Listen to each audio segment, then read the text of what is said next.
second series of control, I kind of want to talk about just one of the basic things. So back control is like the ultimate control. It's the most used one and most understood ways to control the body. But there's 4 points of the body that we want to control. Right? You got your hip, left hip, right hip, all right? And you have your left shoulder, right shoulder.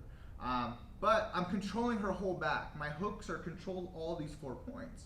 So that is the way to ultimately control. And other controls, and maybe we'll talk about this a little bit in the future, are like the crucifix position, where I'm controlling her back, but I'm only controlling the upper part of her body.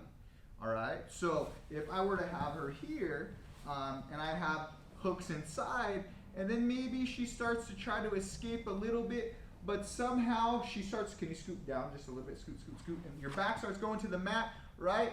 And then all of a sudden, you know, I'll hook one of the legs, and then she tries to sit up a little bit, sit up, sit up, sit up, boom, she starts to sit up, and then I'm in one of these positions where I'm controlling her back, her upper part of her back, with the same types of grips in order for her not to escape, all right? So this would be, crucifix would be a back control position. It's just not using these sorts of hooks. So we kind of got to understand exactly what a control is, all right? Also, another one of the scenarios, and most of you guys, or maybe a lot of people might know on the other positions, but there also is just the hooks, all right, where I control just the hips. And you guys have probably seen a lot of like different academies, or maybe in wrestling we used to do something called the banana split, where she tries to escape over here to this side, and then I have the body here, and I'm using this to control just the hip motion. All right, so now it's hard for her to escape because I'm using my legs to control the hips, but there's no control on the shoulders.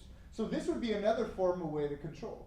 All right, and then we can manage these two things together where we're here in this position, and I'm able to control her upper part of her body as well as her lower part of her body, right? And you guys have seen this where like this is like a twister type of situation, right? And you could go into different types of scenarios as far as getting different types of control, all right?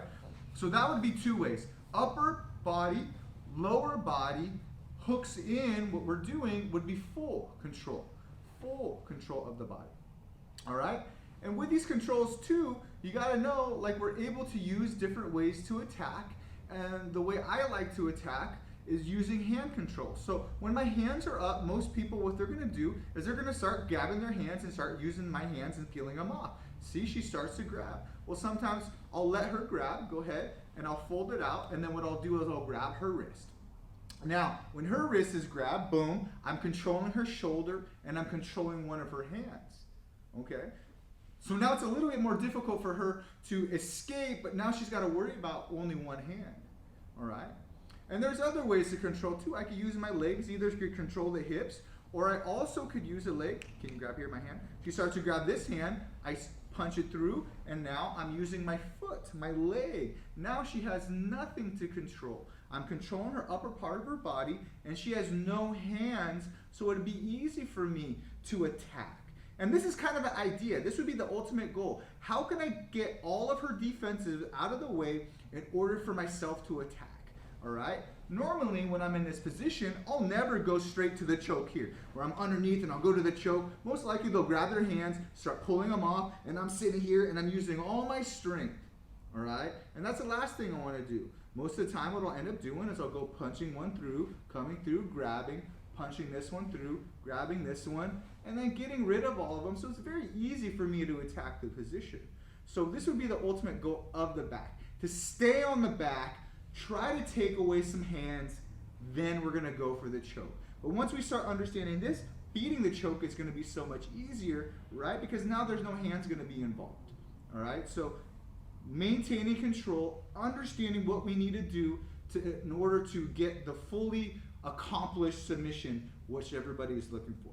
But never, never give up your control, right? And if they have a chance to escape, if I go here, the opportunity for her to escape is good, where she starts sinking down, look, and I'm missing it. Now her hooks are out. Now she starts to get up, and then I have to deal with that consequence. All right, so think about the controls, think about what needs to happen, think about what we need to do in those positions.